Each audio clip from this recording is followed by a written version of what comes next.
Hello everyone, आज date है 14 मई और द हिंदू न्यूज एनालिसिस में आपका स्वागत है। इस वीडियो में हम द हिंदू की इंपॉर्टेंट न्यूज को प्रीलिम्स और मेंस के पर्सपेक्टिव से डिस्कस करेंगे। इस न्यूज़पेपर की पीडीएफ का लिंक नीचे डिस्क्रिप्शन में दिया हुआ है, या फिर आप direct Telegram channel volcano IAS academy को सर्च करके वहां से भी पीडीएफ को डाउनलोड कर सकते हो। फर्स्ट न्यूज मैप बेस्ड, और आज हम डिस्कस करेंगे इजराइल का मैप। प्रेजेंट टाइम में अगर हम देखें तो इजराइल और पैलेस्टीन के बीच में दोबारा से एक जो स्ट्रगल है, वॉर है, वो दोबारा से स्टार्ट हो गया है। इसलिए इजराइल का मैप काफ़ी न्यूज़ में बना हुआ है। और अगर हम यूपीएससी के पर्सपेक्टिव से देखें तो मेडिटेरियन सी से रिलेटेड वाला एरिया और इजराइल वाला जो रीजन है, मतलब मिडिल ईस्ट वाला जो रीजन है, वो न्यूज़ में काफ़ी रहता है। मतलब प्रीलिम्स में काफ़ी क्वेश्चंस बार बार रिपीट होते हैं किसी ना किसी तरीके से। तो सबसे पहले अगर हम इजराइल के मैप को देखें तो ये मेडिटेरियन सी वाला रीजन है और यहाँ पर इजराइल एग्जिस्ट करता है। इजराइल की बॉर्डर नॉर्थ में इजराइल लेबनान के साथ में अपनी बॉर्डर शेयर करता है। ईस्ट में थोड़ा सा हम आए तो सीरिया और जॉर्डन के साथ में अपनी बॉर्डर शेयर करता है इजराइल।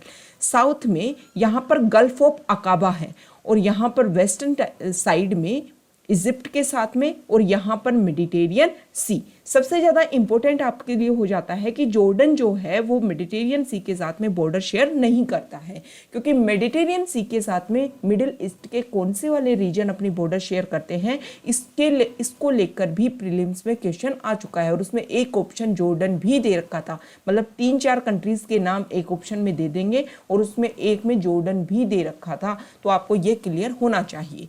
अगर इजराइल को और अच्छे से हम व्यू करें तो इजराइल में ये कुछ जगह हैं जिनको इजराइल ने कैप्चर कर लिया। मतलब स्टार्टिंग में इजराइल के पास में जगह नहीं थी, लेकिन समय के साथ में इनको कैप्चर कर लिया गया इजराइल के द्वारा। यहाँ पर है गोलन हाइट्स। गोलन हाइट्स मतलब गोलन की जो हिल्स हैं वो किस एरिया में एग्जिस्ट करती हैं, इसको लेकर भी क्वेश्चन आ सकता है। तो सीरिया का रीजन था जिसको बाद में इजराइल ने कैप्चर कर लिया।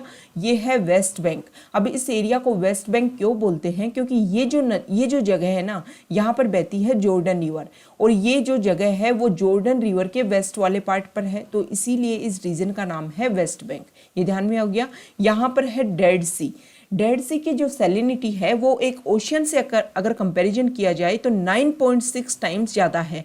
मतलब बहुत ज़्यादा डेंसिटी वाला एरिया है, डेंसिटी वाला इसमें वाटर है, जिसकी वजह से कोई भी व्यक्ति यहाँ पर डूबता नहीं है। इजराइल के अगर साउथ पार्ट की बात करें तो यहाँ पर नेगेव डेजर्ट पाया जाता है, और ये है गाजा स्ट्रिप, और यहाँ है इजिप्ट का सिनाई पेनिनसुला, जिसको पहले इजराइल ने कैप्चर कर लिया था, लेकिन बाद में जब इजिप्ट और इजराइल के बीच में एक एग्रीमेंट साइन हुआ, उसमें दोबारा से सिनाई पेनिनसुला को इजिप्ट को सौंप दिया। अगर गल्फ ऑफ अकाबा की हम बात करें तो गल्फ ऑफ अकाबा अपनी बॉर्डर शेयर लगभग 4 कंट्रीज के साथ में शेयर करता है, इजिप्ट के साथ में, इजराइल, जॉर्डन और सऊदी अरेबिया। सऊदी अरेबिया भी इजराइल के साथ में डायरेक्ट बॉर्डर शेयर नहीं करता है, ये भी आपको क्लियर होना चाहिए। अब ये जो लेबनान है उसका रीजन, उसको अच्छे से हमने व्यू किया। अब थोड़ा सा इजराइल की जो हिस्ट्री है उसको समझने के लिए आपको पूरे वर्ल्ड का मैप को हम डिस्कस करेंगे, और फिर हम इजराइल के ऊपर आएंगे कि ये जो स्ट्रगल है उसका मेन कारण क्या है। देखो, इजराइल, फलस्तीन, होली सिटी, ये वर्ड जो आते हैं किसमें, न्यूज़पेपर में, उसको लेकर के आपको कंफ्यूज नहीं होना है कि इजराइल क्या है, फलस्तीन क्या है। ये वाला जो रीजन है ना, यहाँ पर पहले अरब लोग रहते थे, ठीक है। समय के साथ में यहाँ पर जूज लोग आकर के बस गए, और जूज लोगों ने इस एरिया को, जो इजराइल और पैलेस्टीन दो अलग अलग कंट्री बनेंगे, ये 1947 के समय में यूएन ने जो डिक्लेरेशन की उसमें ये दो देश सामने आए थे। तो इजराइल और पैलेस्टीन कोई अलग अलग जगह नहीं है, इसी एरिया के लिए यूज किए जाते हैं ये वर्ड्स। अब सबसे पहले हम पूरे वर्ल्ड का मैप डिस्कस कर लेते हैं। ये कंप्लीट वर्ल्ड का मैप है, और यूएस और यूके के अकॉर्डिंग ये वाला जो रीजन है, मतलब इंडिया वाला जो रीजन है, वो ईस्ट पार्ट में गिरता है। ये ईस्टर्न पार्ट है और ये वेस्टर्न कंट्रीज है, और इसीलिए इस एरिया को बोला जाता है मिडिल ईस्ट। अब ये जो मिडिल ईस्ट है, जिसमें वर्तमान समय में इजराइल वाला जो रीजन है वो भी मिडिल ईस्ट में ही आता था। यहाँ पर इस मिडिल ईस्ट वाले रीजन में 14th सेंचुरी से 19th सेंचुरी तक यहाँ पर एक ओटोमन एम्पायर था, मतलब ओटोमन एम्पायर का शासन था। अब जैसे जैसे 19th सेंचुरी आई, जो यूरोपियन कंट्रीज है ना, वहाँ पर नेशनलिज्म डेवलप होने लगा। मतलब जो जर्मन्स लोग हैं उनमें ये होने लगा, ये छोटे छोटे राज्य थे, ये जो कंट्रीज अब जो हैं जैसे इटली है, जर्मनी है, फ्रांस है, ये उस समय छोटे छोटे राज्य थे। अब ये जो छोटे छोटे राज्य में इनमें जब नेशनलिज्म की भावना आई तो ये एक कंट्री बन गई। मतलब लोगों को लगने लग गया, जो जर्मनी के लोग थे उनको वो बोलने लगे कि हम जर्मन्स हैं, इटली के लोग बोलने लगे हम इटली के हैं। तो इसी तरीके से पूरे वर्ल्ड में जो जूस भी फैले हुए थे, अब उनके खिलाफ में एट्रोसिटीज होने लगी, वायलेंस होने लगा। तो वो लोग कहाँ आने लग गए, वो लोग भाग करके आने लगे इस एरिया में। उनका एक जियोनिज्म एक मूवमेंट चला खुद को सिक्योर प्रोटेक्ट करने के लिए, और उसमें ये डिसाइड किया गया कि वो लोग जो हैं वो जेरूसलम वाला रीजन है, स्पेशल जो पैलेस्टीन वाला रीजन है, इजराइल वाला रीजन है, यहाँ पर आकर के वो रहने लग जाए।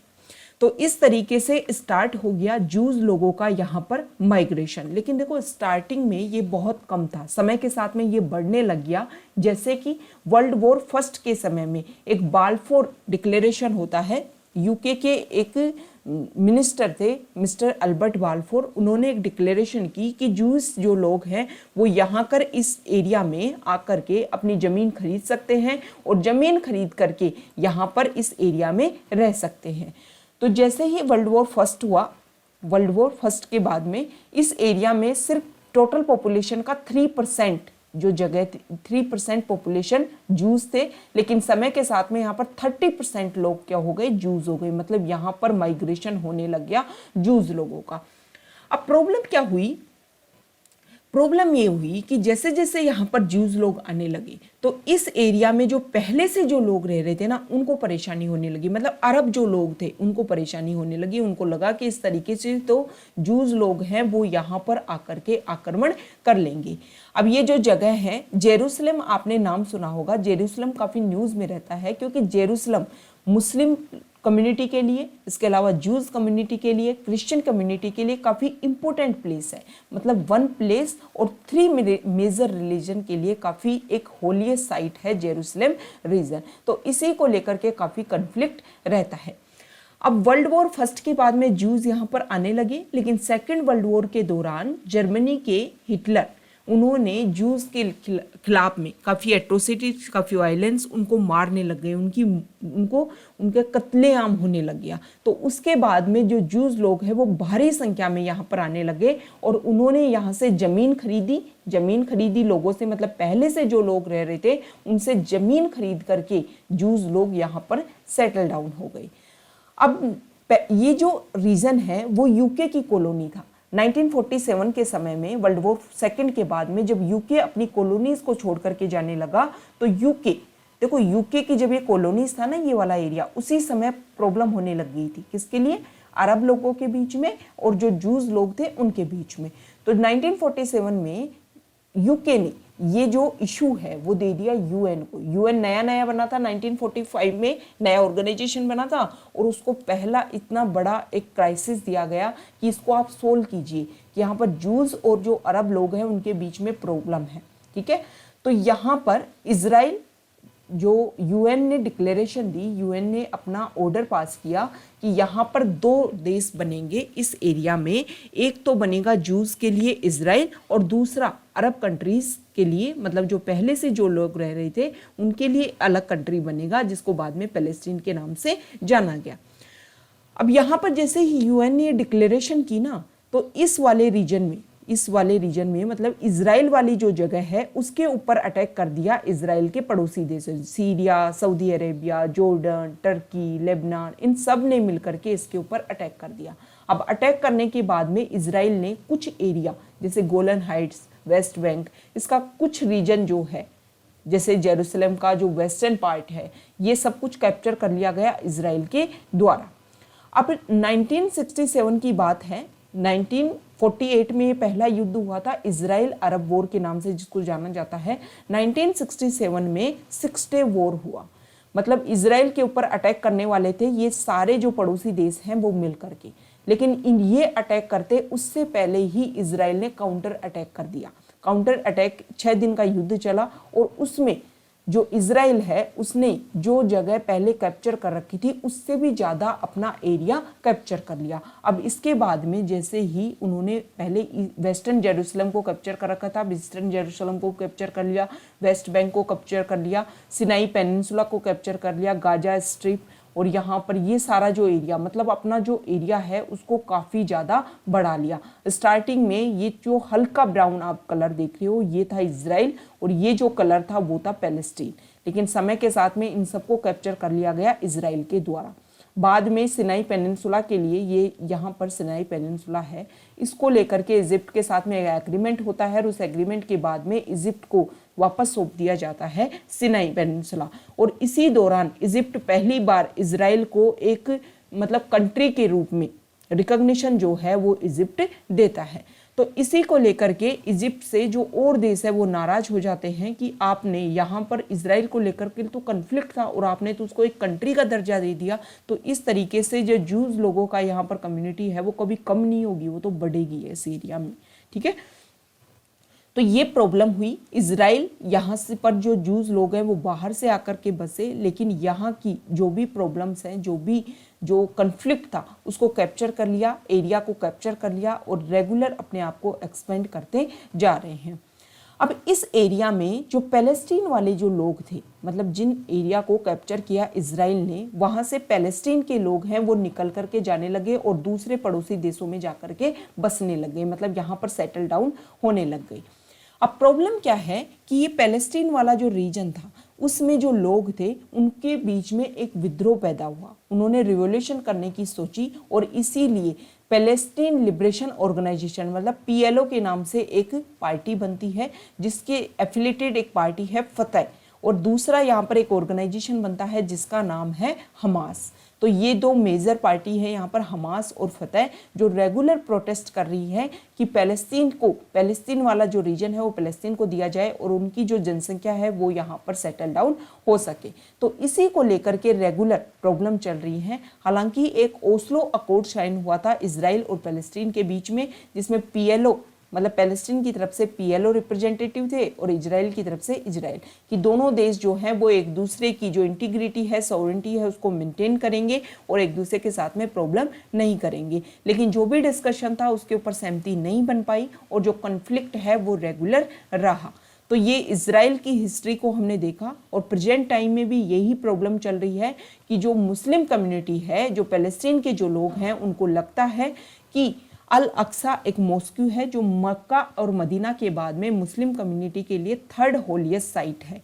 तो लगता है मुस्लिम कम्युनिटी को कि उस एरिया के ऊपर भी जो इजराइल के लोग हैं वो अपना कैप्चर कर लेंगे, उसको भी अपने डोमिनेंस में ले लेंगे। तो इसीलिए अटैक किया जा रहा है कि अल अक्सा मॉस्क्यू के मतलब जो पहाड़ी वाला रीजन है वहाँ पर एक वॉल है जो जूस के लिए काफ़ी होली है। तो वहाँ पर पहले जूज लोग नहीं जाते थे, लेकिन अब जूज लोग इजराइल आर्मी को साथ लेकर के वहाँ पर विजिट करने लग गए हैं। तो यहाँ पर जो कम्युनिटी है उनको लगता है कि उस एरिया के ऊपर भी कब्जा कर लेंगे कौन, इजराइल के लोग, इजराइल की जो कम्युनिटी है वो लोग वहाँ भी कब्जा कर लेंगे। इसीलिए ये स्ट्राइक डाउन हुआ है, ये प्रॉब्लम्स, ये कन्फ्लिक्ट ज़्यादा बड़ा है। तो ये इजराइल के बारे में सारे बेसिक फैक्ट्स जो है वो हमने अच्छे से डिस्कस किए, इसकी हिस्ट्री को अच्छे से समझा। अब हम द हिंदू के जो इंपॉर्टेंट न्यूज़ है उनको डिस्कस कर लेते हैं। First news, Sputnik V shots to be available in India next week says government. Government ने बोला है कि हमारे इंडिया में जो वैक्सीन की अवेलेबिलिटी है उसको बढ़ाने के लिए जो पूरे वर्ल्ड की जो बेस्ट वैक्सीन है जिनके साथ में हमने एग्रीमेंट साइन किया है, जिसमें स्पुतनिक वी जो रशिया की वैक्सीन है और जिसको गैमेलिया नेशनल सेंटर ऑफ रशिया के द्वारा डेवलप किया गया है, अगले सप्ताह से ये इंडिया में अवेलेबल होगी और इसको यूज किया जा सकेगा। इसके अलावा हमारे इंडिया के द्वारा ये भी स्टेटमेंट दिया गया कि हम Moderna, Pfizer, Johnson and Johnson जो वैक्सीन्स हैं और इनके जो vaccine manufacture, foreign vaccine manufacture, इनके साथ भी हम इंगेजिंग करने की कोशिश कर रहे हैं और इन सब को भी इंडिया में इमरजेंसी यूज ऑथराइजेशन के लिए अप्लाई कर सके ये लोग और इनको क्या मिले, सहमति मिल सके, ताकि इनका भी हम यूज कर सके। क्योंकि हमारे इंडिया में 18 ईयर्स मतलब ऑल एडल्ट्स के लिए वैक्सीनेशन प्रोग्राम स्टार्ट कर दिया, लेकिन वैक्सीनेशन की कमी होने की वजह से जितना टारगेट हमने 1 डे के लिया था वो हम कंप्लीट नहीं कर पा रहे हैं। तो जब वैक्सीन की अवेलेबिलिटी बढ़ेगी और सभी लोगों को, जो लोग अप्लाई करेंगे कोविन ऐप के थ्रू, और जब उनको वैक्सीन की सोर्स अवेलेबल होंगे तो वैक्सीन का जो प्रोग्राम है वो अच्छे से हम अप्लाई कर पाएंगे। Next news, why not place convicts under house arrest asks supreme court. Supreme court ने एक बात बोली है। Supreme court has thrown open the door to the legislature to ponder over the idea of placing convicts under house arrest to avoid overcrowding of prisons। देखो, एक judgement आया है, 206 page का ये जजमेंट है, और ये जजमेंट आधारित है किसके ऊपर? एक एक्टिविस्ट हैं गौतम नवलखा। कौन है गौतम नवलखा? जिनको भीमा कोरेगांव जो वायलेंस केस हुआ था, भीमा कोरेगांव वायलेंस केस, जिसकी 202 एनिवर्सरी के ऊपर सेलिब्रेट जब उसको कैरी किया जा रहा था तो उस समय वहाँ पर वायलेंस क्रिएट हो गया था। तो माना जा रहा है कि ये जो एक्टिविस्ट हैं उन्होंने इसको सपोर्ट किया था। तो इनको जेल में बंद हैं ये, और इनकी जो बेल के लिए इन्होंने अप्लाई किया था वो उसको क्या कर दिया गया है? खारिज कर दिया गया है। कुछ समय के लिए इनको खुद के घर में नज़रबंद रखा गया था। तो ये ही बोला गया है कि जब घर में आप एज ए जेल ट्रीट कर रहे हो तो फिर जेल में रखने की आवश्यकता क्या है। इसी के लेकर के सुप्रीम कोर्ट ने लेजिस्लेचर से एक क्वेश्चन पूछा है कि हमारे इंडिया की जो प्रिजन्स हैं वो ओवर क्राउडिंग है। 2019 की डाटा की बात करें तो 18,86,092 जो इनमेट्स हैं उनको जेल्स में एडमिट किया गया था, और जो अंडर ट्रायल प्रिजनर्स हैं 3,30,487 नंबर्स हैं, और बहुत ही ज़्यादा संख्या में बजट हमारी प्रिजन्स के लिए दिया जाता है। फिर भी जो हमारी प्रिजन है, जेल है, वो ओवर क्राउडिंग है, और इतना ज़्यादा बजट जो है उससे ज़्यादा पॉसिबिलिटी तो यही है कि हाउस अरेस्ट ऑफर्स को ज़्यादा सहमति दी जाए। दूसरा कॉन्टेक्स्ट कोविड-19 पेंडेमिक की वजह से भी है कि कोविड-19 पेंडेमिक की वजह से ज़्यादातर जो लोग हैं वो पॉजिटिव रेट जो है जेल में वो ज़्यादा ना हो, इसीलिए सुप्रीम कोर्ट ने बोला है कि ज़्यादातर लोगों को बेल देने की आवश्यकता है। Next news, supreme court asked Delhi government to open meal centre. Supreme court ने ना सिर्फ दिल्ली, उत्तर प्रदेश, हरियाणा, उन सबको ये बोला है कि आप कम्युनिटी किचन जो है उनको ओपन कर दीजिए। नेशनल कैपिटल जो वाला जो रीजन है ना, जहाँ पर वेल एडवर्टाइज प्लेस्ड है, वहाँ पर ओपन कम्युनिटी प्लेसेज आप जो माइग्रेंट वर्कर्स हैं जो अपने घर को जा रहे हैं उन लोगों को खाने की तकलीफ ना हो, इसीलिए इस लॉकडाउन के दौरान कोविड-19 के स्प्रेड को हम कर सकें, लोगों की हेल्थ का ध्यान रख सकें, इसीलिए आप कम्युनिटी किचन को ओपन कीजिए। इसके अलावा दिल्ली, यूपी और हरियाणा गवर्नमेंट से सुप्रीम कोर्ट ने एक अर्ज किया है और ये डायरेक्शन दी है कि आप माइग्रेंट जो पुअरर्स हैं जिनको आत्मनिर्भर भारत स्कीम के तहत आप ड्राई राशन दीजिए, और इसमें आप पीडीएस सिस्टम का यूज भी कर सकते हो। पीडीएस सिस्टम का यूज कीजिए और लोगों को बिना किसी आइडेंटिटी मतलब आइडेंटिटी कार्ड ज़्यादा मांगने की आवश्यकता नहीं है, उनके पास जो भी अवेलेबल है इस समय उन सब का यूज़ करते हुए आपको ड्राई राशन उनको देना है, ताकि जो वर्कर्स हैं उनको प्रॉब्लम्स ना हो। और ये वर्कर्स के द्वारा सेल्फ डिक्लेरेशन होगा कि वो खुद को वर्कर्स डिक्लेयर करें, और उन सभी को आपको अवेलेबल करवाना है ड्राई राशन। दिल्ली और हरियाणा के लिए सुप्रीम कोर्ट ने ये भी बोला कि आप लोगों की जाने की व्यवस्था इस तरीके से कीजिए कि जो भी माइग्रेंट वर्कर्स हैं वो अपनी जगह पर जो उनका नेटिव प्लेस है, नेटिव विलेज है, वहाँ पर इजीली पहुँच सकें। Next news, high court take swipe at irritating dialler tune on vaccination. जब हम फ़ोन किसी को मिलाते हैं ना तो उस समय हमने सुना है कि हम सभी सुनते हैं कि वैक्सीनेशन को लेकर के एक कॉलर ट्यून आती है। जब डायलर ट्यून आती है तो इससे दिल्ली हाई कोर्ट ने एक बात बोली है कि इस डायलर ट्यून को लेकर के लोग इरिटेट होने लगे हैं और एक स्वाइप करने की इसको आवश्यकता है, क्योंकि जब हमारे इंडिया में वैक्सीनेशन जब सभी को अवेलेबल हो ही नहीं पा रहा है, वैक्सीनेशन की हमारे इंडिया में कमी है, तो ये जो डायलर ट्यून है ना वो सबके लिए कंपलसरी करने की इसको आवश्यकता नहीं है। जो सुनना चाहता है ठीक है, जो उसको स्वाइप करना चाहता है वो उसके लिए भी ठीक है। तो सबसे पहले वैक्सीनेशन उपलब्ध करवाया जाना चाहिए और उसके बाद में इस तरीके की जो डायलर ट्यून है वो सबको सुनाई जानी चाहिए। Next news, app to view supreme court proceedings launched. हमारे जो नए सीजीआई हैं एनवी रमन्ना, उन्होंने ये बोला है कि कोविड-19 पैंडेमिक के दौरान जब वर्चुअल हियरिंग्स होगी सुप्रीम कोर्ट में, तो उन वर्चुअल हियरिंग्स को सभी जो हमारे जर्नलिस्ट हैं उनको वर्चुअल हियरिंग्स सुनने को मिले, ताकि वो अपने लिए अपना जो वर्क है उसको अच्छे से तैयार कर सकें, और जो भी प्रोसीडिंग्स होंगी उनकी लाइव टेलीकास्ट हो सके, इसके लिए एक ऐप लॉन्च किया गया है सुप्रीम कोर्ट का। और इसके अलावा जो सीजीआई है उन्होंने हमारे जो सुप्रीम कोर्ट की साइट है उसके ऊपर कुछ नई चीज़ें, कुछ नई ऑफिशियल वेबसाइट के ऊपर कुछ न्यू फीचर भी लॉन्च किए हैं, जिसको इंडिकेटिव नोट्स के नाम से जाना जाता है।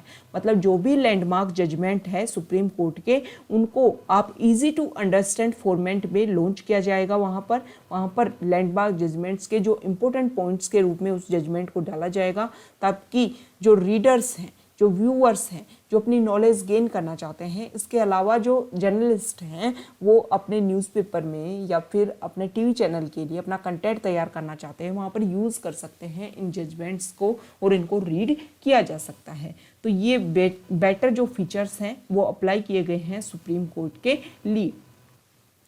Next news, civil services prelims on October 10।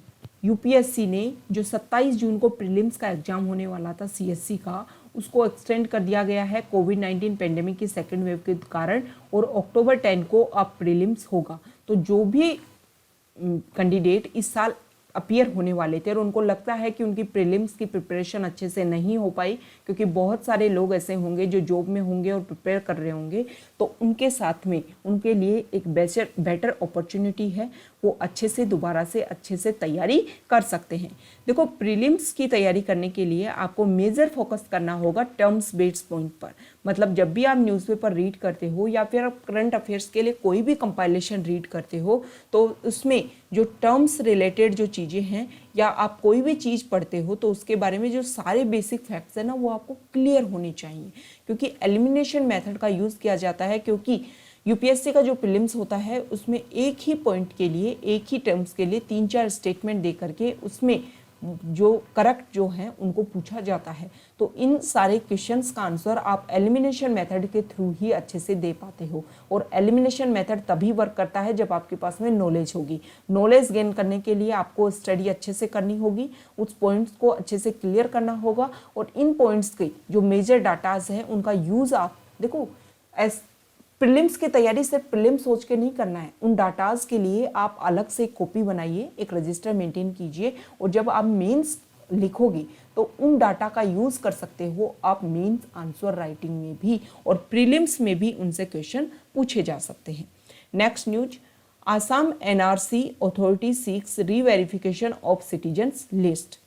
Assam national register of citizen authority ने सुप्रीम कोर्ट को अप्रोच किया है कि पिछले साल 2019 में जब एनआरसी लिस्ट बनाई गई थी, एनआरसी लिस्ट में असम की पॉपुलेशन है 3.3 करोड़, इसमें से 19.06 लाख जो लोग हैं उनको बाहर कर दिया गया था कि वो असम के मेंबर नहीं है, मतलब असम के सदस्य नहीं है। तो इसी के लिए सुप्रीम कोर्ट में पिटीशन डाली गई है कि दोबारा से इसको क्या किया जाए, मतलब इसको रीवेरिफिकेशन किया जाए जो सिटीजन लिस्ट है इसको, ताकि जो मेजर इरेगुलरिटीज रही हैं इस प्रोसीजर में उसको सॉल्व किया जा सके।